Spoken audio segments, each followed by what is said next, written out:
Now you have gotten the offer. The rubber meets the road, and this is where the real negotiation starts. Everything that we've done up until now was to put you in an optimal position to truly succeed in the negotiation. So here it is, you have the green flag, all systems are a go. And just to reinforce what we've talked about before, the key insight behind negotiation is that you need leverage. And you have leverage when you have a confirmed offer, and ideally, multiple offers.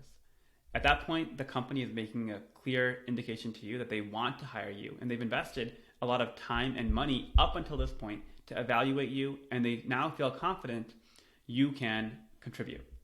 So that's a huge takeaway. Negotiate when you have an offer and not before. So the recruiter, before you even go through the interview loop, they might say, how important is equity or salary? The correct answer there is, right now I'm not as concerned about that. I'm sure we can figure it out. Let's wait and talk about that stuff once I've gone through the interviews and I evaluate the team and you evaluate me. So once you've gotten an offer, I have a couple tactics to further help and put you in a position to negotiate, which is then what we'll talk about in the subsequent videos.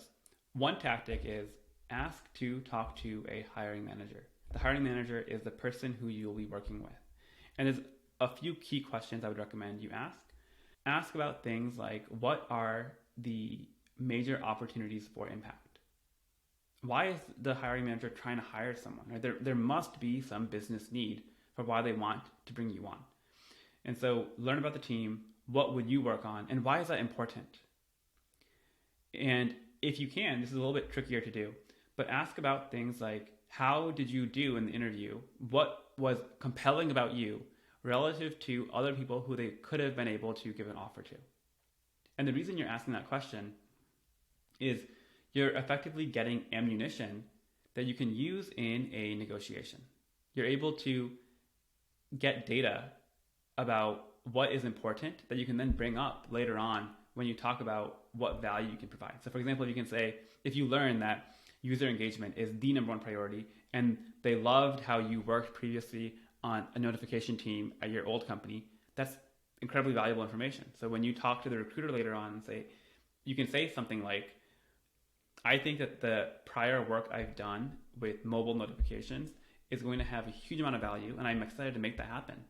And I think that's going to have a lot of value for the company. I just want to make sure that I can take part in that success. So can you improve this part of the offer? Right? That becomes way more compelling compared to just saying, hey, I want more money. Right? You need to be able to back up why you want more money. And so my recommendation is make sure after you get the offer, talk to the recruiter.